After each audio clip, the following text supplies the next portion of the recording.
আচ্ছা, ভিডিও দেখার উদ্দেশ্য কি আমি কি করলাম, আমি কি খেলাম সেটা হওয়া উচিত? নাকি ভিডিওটি এমন হওয়া উচিত যাতে করে সেই ভিডিও থেকে আপনি কিছু ইনফরমেশন পেতে পারেন বা সেই জায়গাটি সুন্দরভাবে দেখতে পারেন?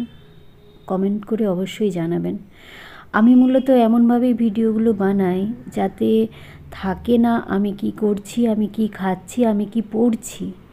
এই সামান্য ন্যূনতম বিষয়ের দিকে আমার একদমই নজর থাকে না। আমি ভাবি এগুলো মানুষের জানার বিষয় হওয়া উচিত নয় এবং জানা উচিতও নয়। মানে এই কারণেই শুধুমাত্র ভিডিও দেখা উচিত নয়। আজকে এই ভিডিওতে থাকছে বীর সৈনিকের কাহিনী, যিনি মৃত্যুর পরেও ডিউটি করে চলেছেন। হ্যাঁ বন্ধুরা, সেই জায়গাটি এখন আপনারা দেখছেন। এটাই হলো বাবা হরভজন সিংয়ের মন্দির। এটা অবশ্য পর্যটকদের জন্য বানানো হয়েছে। যেখানে তাকে সমাধিস্থ করা আছে সেই জায়গাটি আমরা যেতে পারিনি। তো যাই হোক, ইনি হলেন বীর হরভজন সিং। অবশ্যই আপনারা পারলে অরিজিনালটি দেখে আসবেন যেখানে তাকে সমাধিস্থ করা হয়েছে। ওনার নির্দেশে, ওনার বন্ধুর দ্বারা স্বপ্নে উনি বলিয়েছিলেন যা যা করতে, তাই মতোই কাজ করা হয়েছে।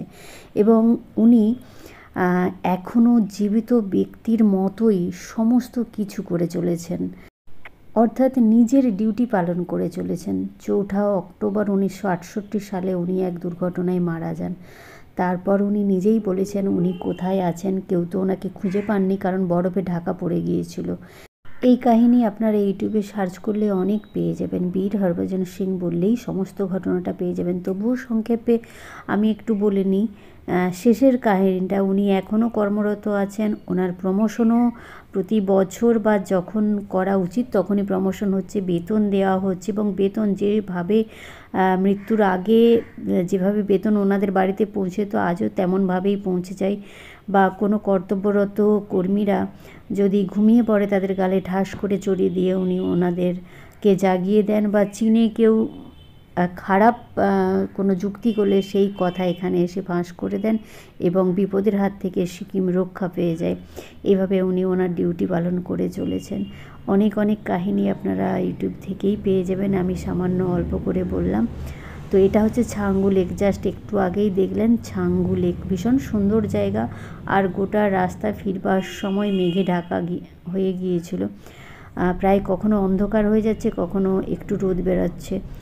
আর পাশে এই যে সাদা পতাকার মতো, এগুলো জানেন ভেরি ইন্টারেস্টিং একটা ব্যাপার।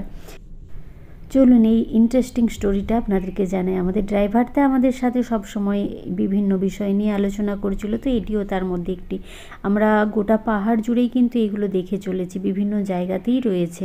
তবে সেগুলো সবই সাদা যে তা নয়, রঙিনও রয়েছে। তবে বেশিরভাগটাই সাদা। সাদা হওয়ার কারণ কি, রঙিন হওয়ার কারণ কি, দুটোই আমি বলবো।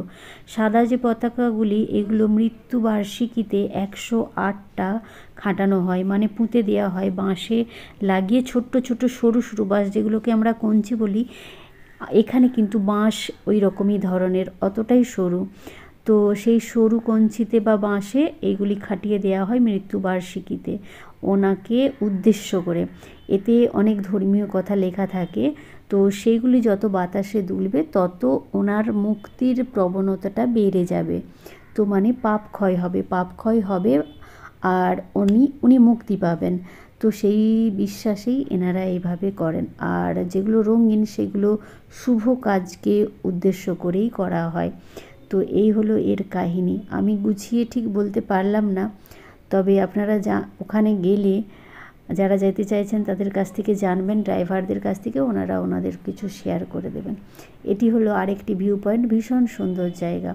তো আমরা অনেকক্ষণ দাঁড়িয়েছিলাম, ভালো লাগছিল। একটু তাড়াতাড়ি সব কিছু দেখা হয়ে গেলো, তাই রাস্তায় মাঝে মাঝে ভালো ভিউ পয়েন্ট থাকলে একটু দাঁড়িয়ে দাঁড়িয়ে দেখে নিচ্ছি।